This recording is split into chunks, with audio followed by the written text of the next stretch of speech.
बिस्मिल्लाहिर्रहमानिर्रहीम। आज हम क्लिनिकल साइकोलॉजी की मुख्तसर तारीख़ को देखेंगे कि मुआलजाती नफ्सियात जो है उसने किस तरह से तारीख़ के अंदर मुख्तलिफ़ अदवार गुजारे और आज वो किस हालत में इस दुनिया में मौजूद है। जहाँ तक मैंने आपको पहले बताया था, क्लिनिकल साइकोलॉजी जो है वो तकरीबन ज़िंदगी के हर शोबे को टच कर रही है। चूँकि इंसान किसी भी शोबे में अगर मौजूद है तो उसे मुख्तलिफ़ किस्म के मसाइल का सामना होता है, और वो मसाइल जो होते हैं वो बाज़ औक़ात उसके अंदर ज़हनी तनाव पैदा कर देते हैं, ज़हनी टेंशन पैदा कर देते हैं, या बाज़ औक़ात इस कदर सीवियर हो जाते हैं कि वो ज़हनी तौर पर अपने आप को माज़ूर समझना शुरू कर देता है इंसान। तो ऐसे हालात में उसको उन कैफ़ियत से बाहर निकालने में क्लिनिकल साइकोलॉजी मददगार जो है वो साबित होती है। हमारे पास जब हम तारीख़ के एतबार से देखते हैं तो सबसे पहले हमारे पास यूनानी दौर आता है। कदीम यूनानियों का ये ख़्याल था कि ज़हनी खलल महज़ मज़हबी और जादुई असरात की वजह से पैदा होता है। यानी उनका ये कहना था कि जब देवता या देवी जो है वो नाराज़ हो जाते हैं किसी भी फ़र्द के साथ, तो उसके नतीजे में वो नफ्सियाती बीमार बनता है, जिसका वाहिद इलाज जो है वो उनके नज़दीक मौत था। इसके अलावा ज़हनी खलल को कुछ यूनानी फ़िलासफ़र्स जो हैं उन्होंने इन तसव्वुरात जो ऑलरेडी बन गए थे कि ये एक बदरू इंसान के ऊपर गालिब हो जाती है, जिसकी वजह से वो नॉर्मली मुआशरे के अंदर एक्ट नहीं कर सकता, तो इस कॉन्सेप्ट को उन्होंने पीछे धकेला और उन्होंने बाकायदा तौर पर हयातियाती, नफ्सियाती और समाजी अवामिल को दरियाफ़्त किया। और उन्होंने ये कहा कि ये वो अवामिल हैं जो किसी भी इंसान के अंदर एबनॉर्मेलिटी पैदा करते हैं। अगर इन अवामिल को कंट्रोल कर लिया जाए तो हम उनका नफ्सियाती इलाज बेहतर तौर पर कर सकते हैं। बुकरात ने सबसे पहले हिकमत में चूँकि वो काम कर रहा था और इंसानी साइकी पर काम करते हुए उसने ये चीज़ देखा कि इंसानी बायोलॉजी बहुत ज़्यादा अहमियत की हामिल है, और इंसानी जिस्म जो है उसके अंदर रतूबतें होती हैं 4 किस्म की, और उन 4 किस्म की रतूबतों में अगर तवाज़न मौजूद है तो इंसान की ज़िंदगी नॉर्मल है। अगर रतूबतों में कमी या ज़्यादती हो जाए और अदम तवाज़न की सूरत हाल पैदा हो जाए तो इंसान एबनॉर्मेलिटी की तरफ चला जाता है। बुकरात के बाद दूसरा अफलातून आता है। अफलातून ने कहा था कि बीमारी की वजह रूह का एक ख़ास हिस्सा है, जब इसमें कोई कमज़ोरी पैदा हो जाती है तो इंसान जो है वो एबनॉर्मेलिटी का शिकार हो जाता है। अरस्तू ने नफ्सियाती बीमारियों की बुनियादी वजह हैज़ानात करार दिए हैं कि इंसान गुस्से में होता है, तकलीफ़ में होता है, खुशी में, नफ़रत और मोहब्बत की कैफ़ियत के अंदर जो होता है वो नॉर्मल नहीं होता है। लिहाजा वो कोई भी एक्टिविटी अगर उस दौरान परफॉर्म करता है तो वो उसके अंदर मज़ीद ज़हनी टेंशन या ख़राबी जो है वो पैदा कर देती है। इसलिए इंसान अगर अपने जज्बात या जनात पर काबू पाकर नॉर्मल ज़िंदगी बसर करे तो उसकी ज़िंदगी के अंदर नफ्सियाती बीमारियां कम से कम होंगी। उसके बाद हमारे पास वस्ती दौर आता है। वस्ती दौर जो है ये तकरीबन 500 से 1450 AD तक चलता है। इस दौर के अंदर ये दोबारा से ये कंसेप्ट बहुत ज़्यादा प्रोमिनेंट हो गया था कि इंसान की ख़राबी की बुनियादी वजह, इंसानी नफ्सियात में ख़राबी की बुनियादी वजह जो है वो चुड़ैलों या बदरूहों का इंसान के ऊपर गलबा पा लेना है, और इनका इलाज जो है वो सिर्फ़ और सिर्फ रूहानी तरीके से मुमकिन है, और वो इलाज चर्च में जो है वो चर्चेज़ में मुमकिन हो सकता है। चर्च चूँकि उस दौर में बहुत ज़्यादा प्रोमिनेंट थे, बहुत ज़्यादा अहमियत के हामिल थे, इसलिए चर्चों को उन्होंने हमेशा से जो है वो फ़ोकियत दी, और तरीक़ा नफ्सियाती बीमारियों के इस किस्म के तरीक़े इलाज के लिए भी चर्च को रेफ़र किया जाता था कि कोई शख्स अगर चर्च में चला जाएगा, वहाँ वो अपने गुनाहों की माफ़ी मांग लेगा, देवी देवताओं को राज़ी कर लेगा या खुदा को राज़ी कर लेगा, तो उस सूरत में वो अपने आप को नफ्सियाती बीमारियों से बचाने में कामयाब हो जाएगा। उसके बाद तहरीक अजाए अलूम का दौर आता है, जब फ़र्स्ट टाइम जो है वो इल्म के अंदर दिलचस्पी बढ़ी और दलील के साथ साइंसी अंदाज़ में जो है वो चीज़ों के मुतालिक सोचा गया। तो ये चीज़ देखी गई कि मुशाहिदे और तजर्बात की मदद से किसी भी इंसान की नफ्सियात को बेहतर तौर पर स्टडी किया जा सकता है। इस हवाले से हमारे पास सबसे पहला नाम जो है वो रेनीस डेकार्ट्स का आता है, जिसने ये चीज़ कहा था कि रूह और जिस्म दोनों अलग अलग चीज़ें हैं, और इसने माइंड बॉडी डुअलिज़म का जो कंसेप्ट दिया था उसमें यह बताया था कि किसी भी इंसान के अंदर नफ्सियाती बीमारी की बुनियादी वजह जो है वो बायोलॉजिकल हो सकती है, वो हयातियाती हो सकती है। कोई जिस तरह एक इंसान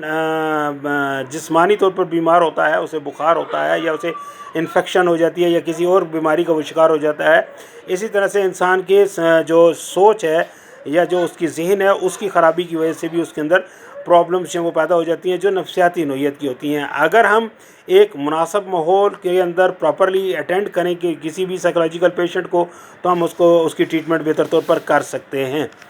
इब्तिदा में इसने जितने तजर्बात किए थे, इसने ये चीज़ देखने की कोशिश की थी कि किसी भी जानदार के अंदर زندگی کہاں پر موجود ہوتی ہے، تو اس نے یہ چیز فائنڈ آؤٹ کی تھی کہ اگر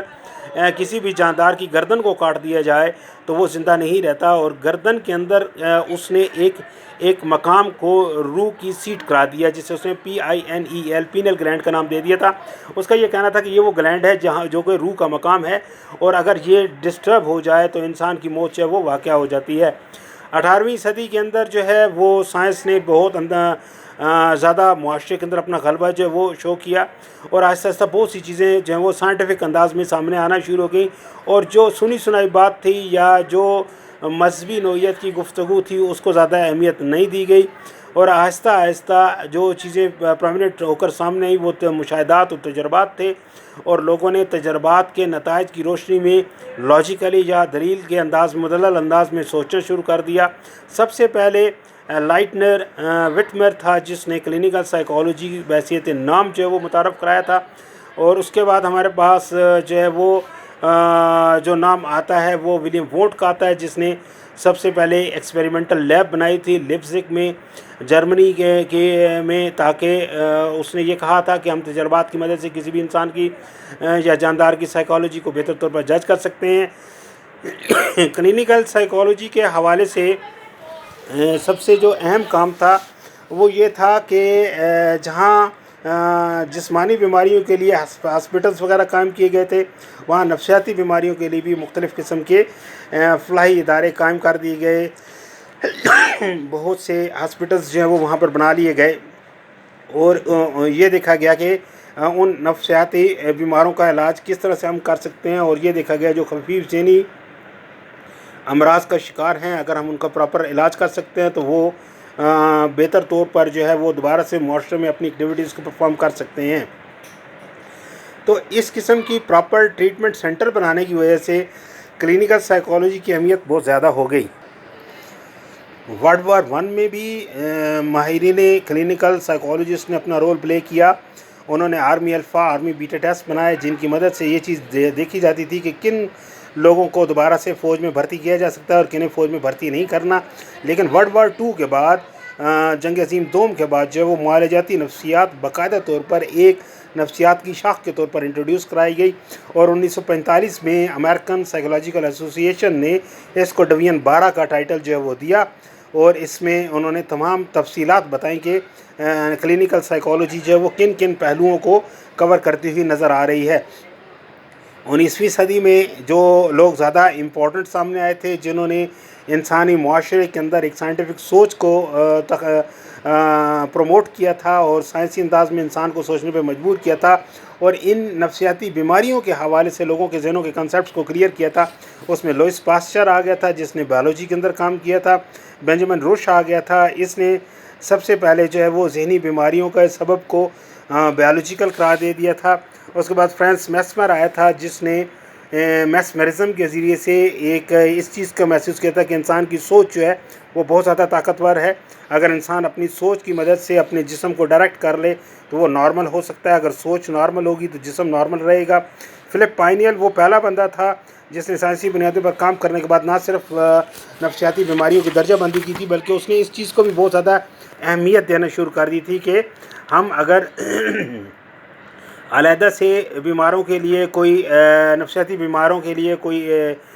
علاج گاہ قائم کر دیں تو ہم ان کو بہتر ٹریٹ کر سکتے ہیں، اور اس نے باقاعدہ طور پر ڈارتھا ڈیس کی مدد سے، یہ ایک خاتون تھی جس کی مدد سے اس نے ذہنی مریضوں کے لیے علیحدہ سے ذہنی شفاخانے بنائے اور وہاں پر ان کی پراپر ٹریٹمنٹ شروع ہوئی، جس کے بعد خفیف ذہنی امراض والے لوگوں کو ٹھیک کر کے دوبارہ سے معاشرے میں بھیج دیا جاتا تھا اور وہ ایک نارمل زندگی بسر کرنا شروع کر دیتے تھے۔ فرونز الیگزینڈر جو تھا اس نے عضویاتی، جسمانی اور ذہنی عوامل کا آپس کا تعلق بیان کیا، اور اس نے کہا کہ اگر یہ تعلق جو ہے وہ بیلنسنگ سٹیٹ میں رہے اور عضویاتی طور پر انسان جو ہے وہ مضبوط ہو، جسمانی طور پر مضبوط ہو، تو وہ ذہنی طور پر بھی اپنی ایکٹیویٹیز کو بہتر انداز میں پرفارم کر سکتا ہے۔ تاہم سوچ کو اس نے بھی بہت زیادہ اہمیت دی، اس نے کہا سوچ جتنی زیادہ مثبت اور پاورفل ہوگی اتنا ہی انسان کا جسم بھی ریلیکس اور نارمل فیل کرے گا اور بہتر ایکٹیویٹیز جو وہ معاشرے کے اندر پرفارم کر سکے گا۔ دوسری جنگ عظیم کے بعد معالجاتی نفسیات کی اہمیت بہت زیادہ بڑھ گئی تھی، اور خاص طور پر جنگ عظیم کے بعد جو وہ لوگ جو کہ اس جنگ سے بے انتہا متاثر ہو گئے تھے اور पोस्ट ट्रॉमेटिक स्ट्रेस डिसऑर्डर में चले गए थे, यानी किसी भी बड़े हादसे के बाद उनके अंदर वो सिम्टम्स जो हैं वो रूनुमा हुए थे जो कि नफ्सियाती बीमारी की सूरत में उनके अंदर मौजूद थे। तो ऐसे लोगों के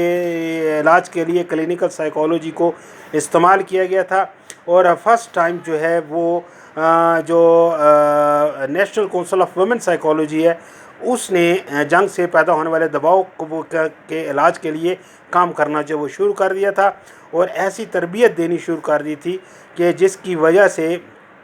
जो इफेक्टी लोग थे, जो बीमार लोग थे, जो नफ्सियाती मरीज़ लोग थे, उनको उनकी बेहतर ट्रीटमेंट शुरू हो गई थी और ऐसी तालीम वो हासिल करना शुरू हो गए थे जिसकी मदद से वो मुआशरे में दोबारा से नॉर्मल फ़र्द के तौर पर जो है वो अपनी लाइफ बसर कर सकते थे। तो उसके बाद वक्त गुजरने के साथ साथ जब प्रॉपरली क्लिनिकल साइकोलॉजी जो है एक स्पेसिफ़िक ब्रांच बन गई तो इसके अंदर बाकायदा तौर पर तालीमी हवाले से भी मुख्तलिफ़ डिग्रीज़ को इंट्रोड्यूस करा दिया गया जिसमें BS, MS और PhD लेवल्स जो हैं वो सब के सब हो गए थे। और ये चीज़ जो है ख़ुसूसन 19 जो है वो 60s के बाद अमेरिका और इंग्लैंड के अंदर बहुत ज़्यादा मशहूर हुई क्लिनिकल साइकोलॉजी और बहुत से लोगों ने क्लिनिकल साइकोलॉजी के हवाले से काम करना शुरू कर दिया। ताहम क्लिनिकल साइकोलॉजी की प्रैक्टिस के लिए 1974 से 1990 तक जो है वो ये तादाद जो मुआलजाती माहिरीन मुख्तलिफ़ इदारों में जो काम कर रहे थे उनकी तादाद जो है वो 2 लाख से बढ़कर 6 लाख जो है उस तक वो चली गई। तो ये काम में महारत जो है वो आहिस्ता आहिस्ता उन्होंने पैदा की और फिर ये चीज़ मुख्तलिफ़ फील्ड्स के अंदर चली गई, यानी स्पोर्ट्स साइकोलॉजी, क्रिमिनल साइकोलॉजी या साइकोलॉजिकल टेस्टिंग में भी क्लिनिकल साइकोलॉजी ने अपना असर जो है वो दिखाना शुरू कर दिया। ये ब्रीफ हिस्ट्री है क्लिनिकल साइकोलॉजी की। इंशाअल्लाह हम माहिर मुआलजाती नफ्सियात जो है उसका किरदार क्या है इसको हम नेक्स्ट जो है वो डिस्कस करेंगे। अगर कोई इशू या कोई प्रॉब्लम या कोई क्वेश्चन आपके ज़हन में आता है, you can contact me, you can ask me, I will inshallah give you the answer. May God bless you.